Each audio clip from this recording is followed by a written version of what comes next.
नमस्कृत्य नरं चैव नरोत्तमं देवीं सरस्वतीं व्यासं ततो जयमुदीरयेत्। ओम नमो भगवते वासुदेवाय, ओम नमः पितामहाय, ओम नमः प्रजापतिभ्यः, ओम नमः कृष्णद्वैपायनाय, ओम नमः सर्वविघ्नविनायकेभ्यः।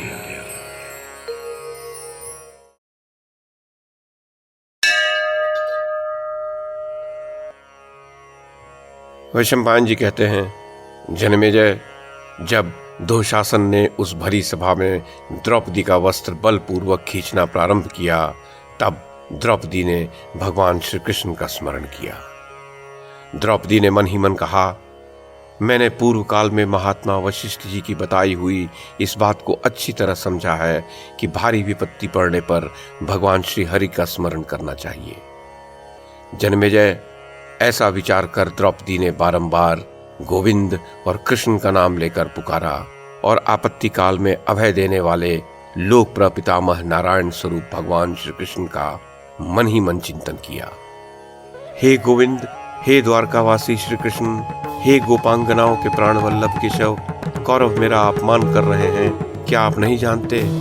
हे नाथ, हे रमानाथ, हे वज्रनाथ, हे संकटनाशन जनार्दन, मैं कौरव रूप समुद्र में डूबी जा रही हूँ, मेरा उद्धार कीजिए। सच्चिदानंद स्वरूप श्री कृष्ण, महायोगिन विश्वात्मन विश्व भावन गोविंद, कौरवों के बीच में कष्ट पाती हुई मुझ शरणागत अबला की रक्षा कीजिए।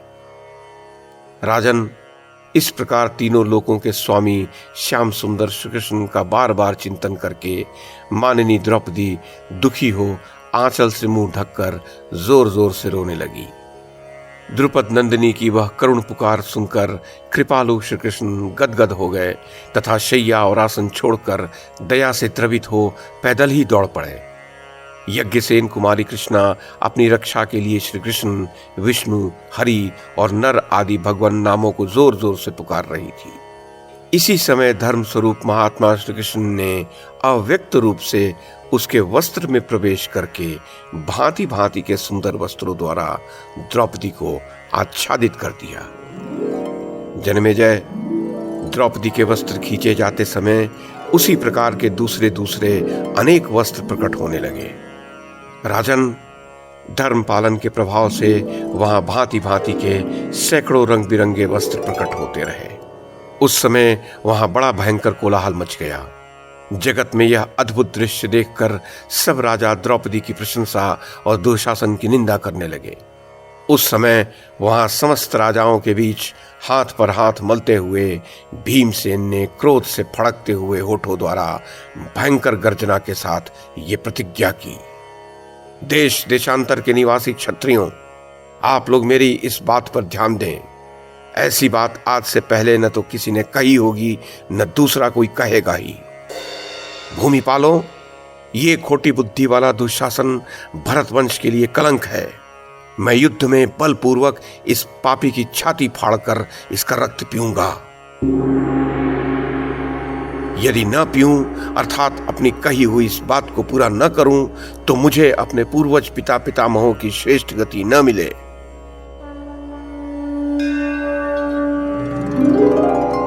वैशंपायन जी कहते हैं, जन्मेजय, भीमसेन की यह रोंगटे खड़े कर देने वाली भयंकर बात सुनकर वहां बैठे हुए राजाओं ने धृतराष्ट्र पुत्र दुशासन की निंदा करते हुए भीमसेन की भूरी भूरी प्रशंसा की। जब सभा में वस्त्रों का ढेर लग गया, तब दुशासन थक कर लज्जित हो चुपचाप बैठ गया।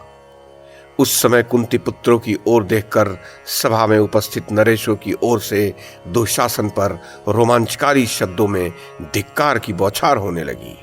कौरव द्रौपदी के पूर्वोक्त प्रश्न पर स्पष्ट विवेचन नहीं कर रहे थे, अतः वहां बैठे हुए लोग राजा धृतराष्ट्र की निंदा करते हुए उन्हें कोसने लगे।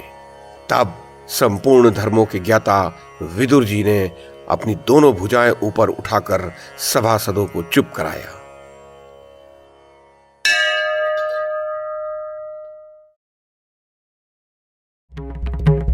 YouTube के माध्यम से महाभारत की कथा को एक श्रृंखला के रूप में प्रस्तुत करने का हमारा ये प्रयास यदि आपको सराहनीय लगा हो तो कृपया इस कड़ी को लाइक और शेयर करें, चैनल को सब्सक्राइब करें और बेल आइकन को दबाएं। साथ में अन्य लोगों को भी देखने के लिए प्रेरित करें। धन्यवाद और नमस्कार।